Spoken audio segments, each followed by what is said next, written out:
Hi friends, చూడండి మేము ఈత కొడతామని ఈత నేర్చుకోవడానికి ఇలా కుంట్లో నీళ్ళు నింపేటప్పుడు ఈ పాము వెళ్ళి చూడండి.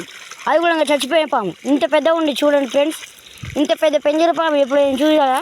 చూస్తే లైక్ చేయండి.